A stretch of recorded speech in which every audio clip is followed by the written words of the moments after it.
ज्ञान गंगा में आपका हार्दिक स्वागत है।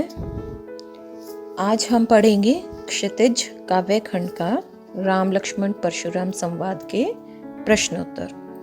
आज हम प्रश्नोत्तर चर्चा करेंगे। तो चलिए पहला प्रश्न देखते हैं। परशुराम के क्रोध करने पर लक्ष्मण ने धनुष के टूट जाने के लिए कौन कौन से तर्क दिए। मतलब जब परशुराम जी का धनुष टूट गया था तो उन्होंने राज्यसभा में आकर पूछा कि धनुष किसने टूटा। तो राम तो बहुत शांत रहते हैं, लेकिन लक्ष्मण टूट जाने के निम्नलिखित कारण बताते हैं। परशुराम के क्रोध करने पर लक्ष्मण ने धनुष के टूट जाने के निम्नलिखित तर्क दिए। तो लक्ष्मण पहला तर्क क्या देते हैं कि बचपन में ऐसे छोटे छोटे धनुष हमने बहुत सारे तोड़े हैं, लेकिन किसी ने भी ऐसा क्रोध हम पर नहीं किया। फिर वो आगे कहते हैं, क्षत्रिय के लिए तो कोई भी धनुष विशेष नहीं होता, क्योंकि उसके लिए तो ये सभी धनुष एक जैसे होते हैं। फिर आगे बोलते हैं कि हमने जो ये श्री राम के हाथों से जो ये धनुष टूट गया है, उसमें मुझे किसी का लाभ हानि नहीं दिखता है। और अंत में वो कहते हैं कि यह धनुष तो बहुत पुराना और कमजोर था, ये तो राम के छूते ही टूट गया, इसमें उनका कोई दोष नहीं है।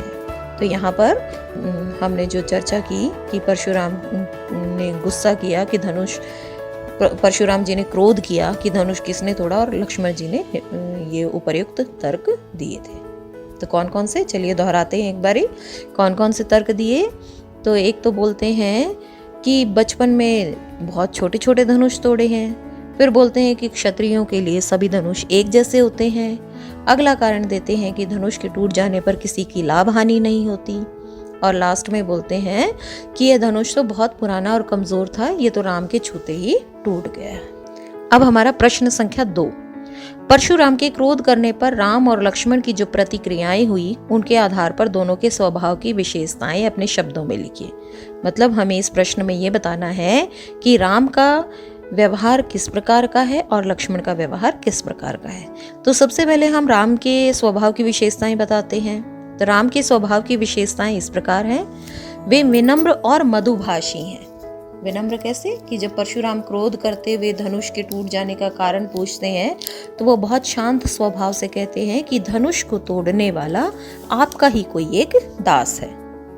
आगे है, वे धैर्यवान और सहनशील है। मतलब परशुराम के क्रोध करने पर भी बहुत शांत भाव से उत्तर देते हैं। गुरुजनों और ऋषि मुनियों का बहुत आदर करते हैं। अगला है कि स्वयं विष्णु का अवतार होते हुए भी परशुराम के सामने अपने आप को उनका सेवक बताते हैं। कहते हैं ना, शिव के धनुष को तोड़ने वाला आपका ही कोई एक दास है ना। अब हम चर्चा करते हैं लक्ष्मण के स्वभाव की विशेषताओं का, कि लक्ष्मण के स्वभाव कैसे हैं। वो स्वभाव से बहुत क्रोधी हैं और उनकी वाणी में कटाक्ष का भाव है। मतलब वो बार बार परशुराम जी को क्रोध दिलाते हैं। हमने काव्यांश में भी देखा कि वह अपने शब्दों के माध्यम से परशुराम की क्रोध रूपी अग्नि को ज्यादा बढ़ा देते हैं। अगला है कि वे निडर और शूरवीर हैं। मतलब परशुराम की धमकियों से या परशुराम के क्रोध करने पर वो डरते नहीं हैं। आगे है कि उनमें धैर्य और सहनशीलता नहीं है, क्योंकि उनसे बर्दाश्त नहीं हो रहा है कि परशुराम जी क्रोध कर रहे हैं और राम जो है शांत भाव से बैठे हैं। लक्ष्मण अपने व्यंग्य वचनों के माध्यम से परशुराम की क्रोध रूपी अग्नि को और अधिक बढ़ा देते हैं। तो यहाँ पर हमने राम और लक्ष्मण के स्वभाव की विशेषताएं जानी। आगे हम चलते हैं प्रश्न संख्या 3।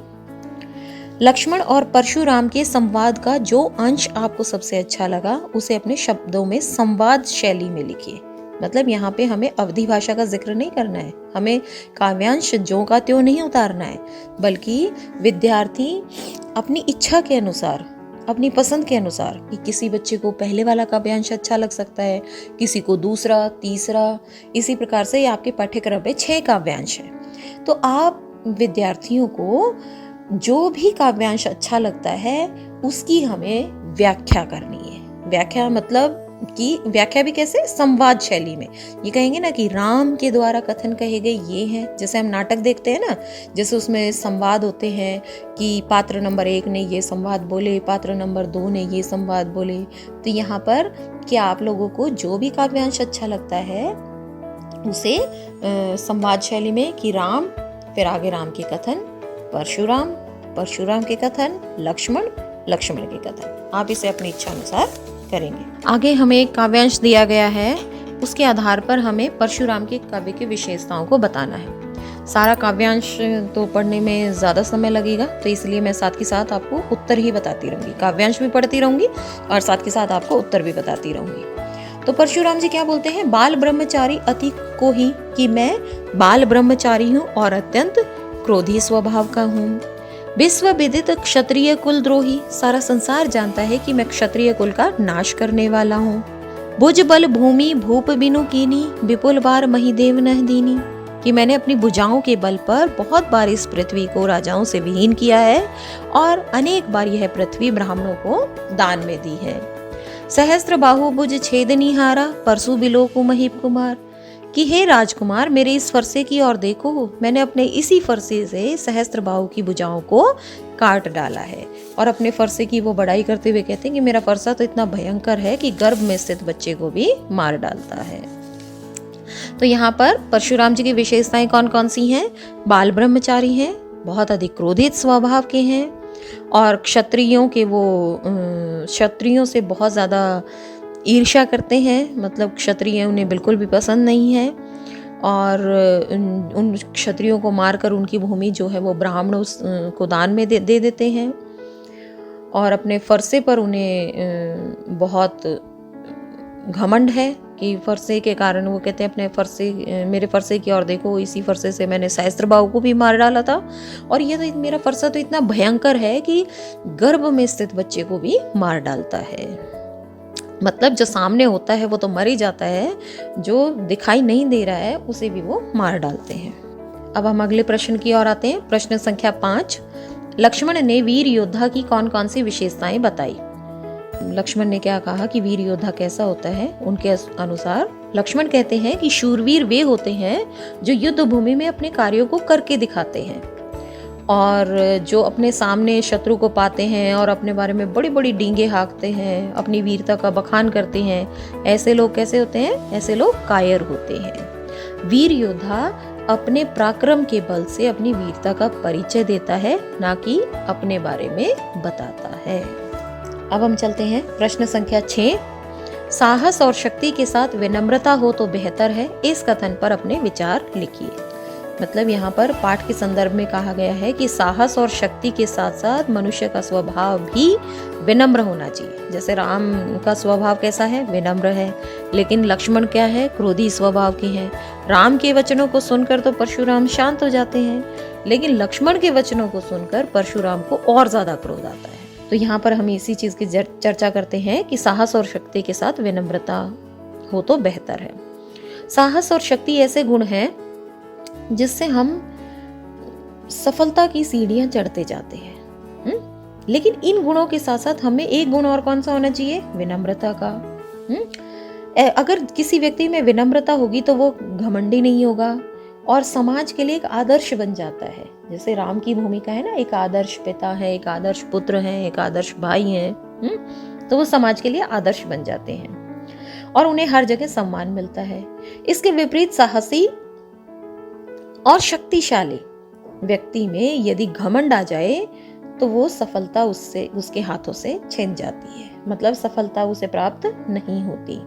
और समाज भी ऐसे लोगों से बचकर चलता है जो इस प्रकार के लोग हैं, जो साहस और शक्ति के साथ, जिसमें विनम्रता नहीं होती, क्योंकि वो अपने साहस और शक्ति के बल पे उनमें अहम की भावना आती है और वो चाहते हैं कि हम अपने साहस और शक्ति के बल पर कुछ भी करने के लिए तैयार हैं। तो इसलिए साहस और शक्ति के साथ विनम्रता होना ही बेहतर है। अब हमारे आता है प्रश्न नंबर 7 में, भाव स्पष्ट कीजिए। ये वाले मैं पहले वीडियो में समझा चुकी हूँ, तो जिसका लिंक मैं डिस्क्रिप्शन बॉक्स में दे दूंगी, आप वहाँ से जाकर उन्हें पुनः समझ सकते हैं। तो यहाँ पर 3 काव्यांश हैं, तीनों का लिंक डिस्क्रिप्शन बॉक्स में दे दिया जाएगा। तीनों का लिंक डिस्क्रिप्शन बॉक्स में दे दिया गया है, आप वहां से देखिए। अगला प्रश्न है, पाठ के आधार पर तुलसी के भाषा सौंदर्य पर 10 पंक्तियां लिखिए। मतलब पाठ कहाँ से लिया गया है? रामचरितमानस से। तो रामचरितमानस के आधार पर भी और इन जो काव्यांश हैं उनके आधार पर उनके भाषा की सुंदरता हमें बतानी है। तो पहला है, तुलसीदास जी ने रामचरितमानस में अवधी भाषा का प्रयोग किया है।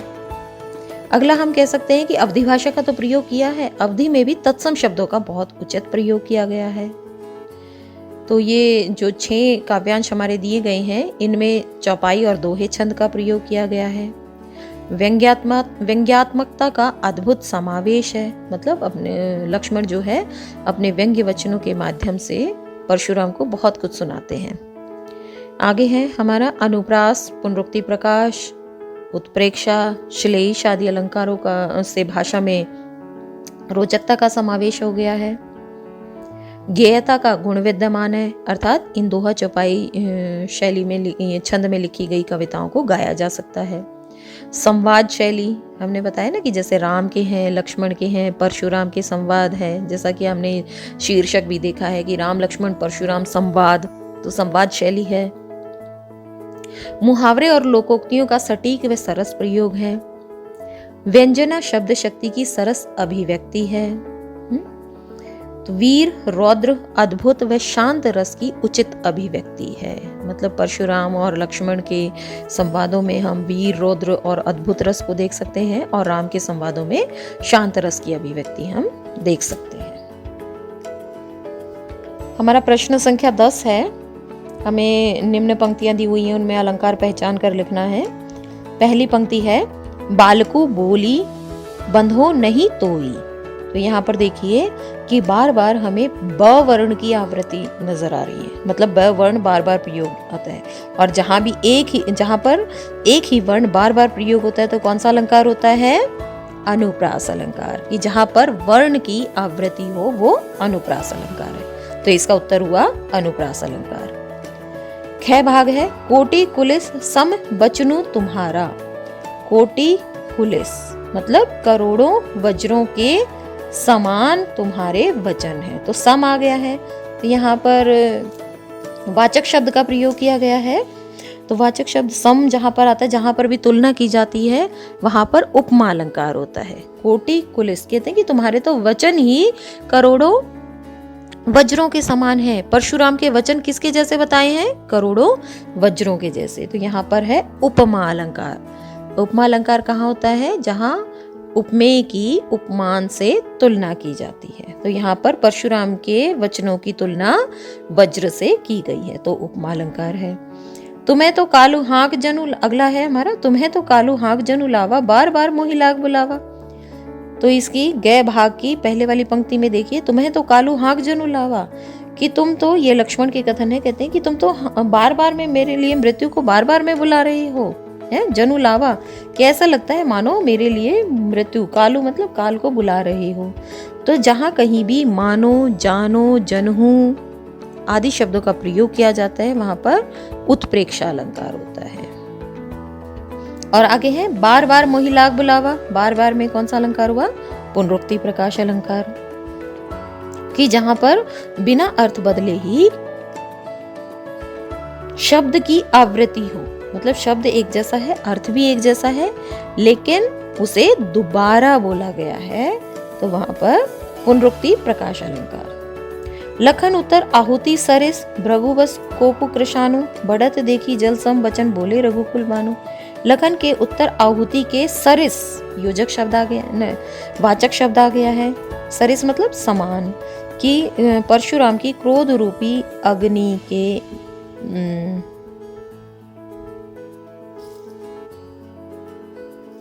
परशुराम की क्रोध रूपी अग्नि में लक्ष्मण के उत्तर आहुति के समान थे। समान जहां पर समानता दिखाई जाती है, उपमेय की उपमान से समानता जहां दिखाई जाती है वहां पर उपमा अलंकार होता है।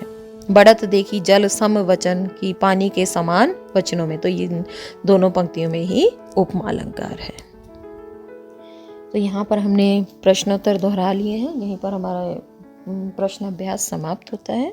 धन्यवाद।